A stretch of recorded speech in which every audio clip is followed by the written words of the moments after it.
Mojsiu ndërkaq, megjithëse se iri që bëri, ja prishi zemrën krenare dhe turmat të tmerruara nga përfundimi i shokut, e këshillonin që të hiqte dorë nga ajo punë. Ai vrapoi fluturimthi, duke ngarë shpejt kalin në vendin që pa vullonte ende gjak, dhe pasi thiri me së Skënderbeut, ta shenjën e provokimit, tanët, kushtangën dhe asnjëri pothuaj nuk nxori zë nga një fartmeri që u hyri përpara pasipsisë sa atij veprimi aq të kopshëm. Skënderbeut, se kishte dalë ende nga zemra gjithë dashuria, dhe luftoi pakës me veten, sepse nuk donte ta lyente dorën me gjak prej të vetesh.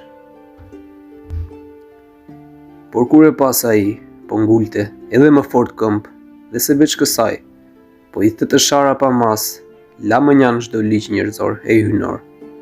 Dhe ndërsa të tit po përpiqeshin më kot të përmbanin, duke dashur që ta merrnin vet hakun, u lëshuan mbi të, që po priste të rinat. Mojsiu ja mbathi me një herë, dhe si u kthye tek të vetët, filloi pa thënë asnjë fjalë, nga turpi të vinte në lëvizje flamujt e gjithë ushtrisë, dhe ti gadiste forcat për deshjen e fundit. Skënderbeu, të cilët ikja e Mojsiut nuk i doli krejt e papëlqyer, u kthye te çadra të lavdi, i përgëzuar nga ushtarët. Por më shumë u gëzuar nga ikja e mbretërorit, të cilët e thonin hapur dhe besonin se ai qëndronte shumë poshtë e s'mund të barazojë me Skënderbeun.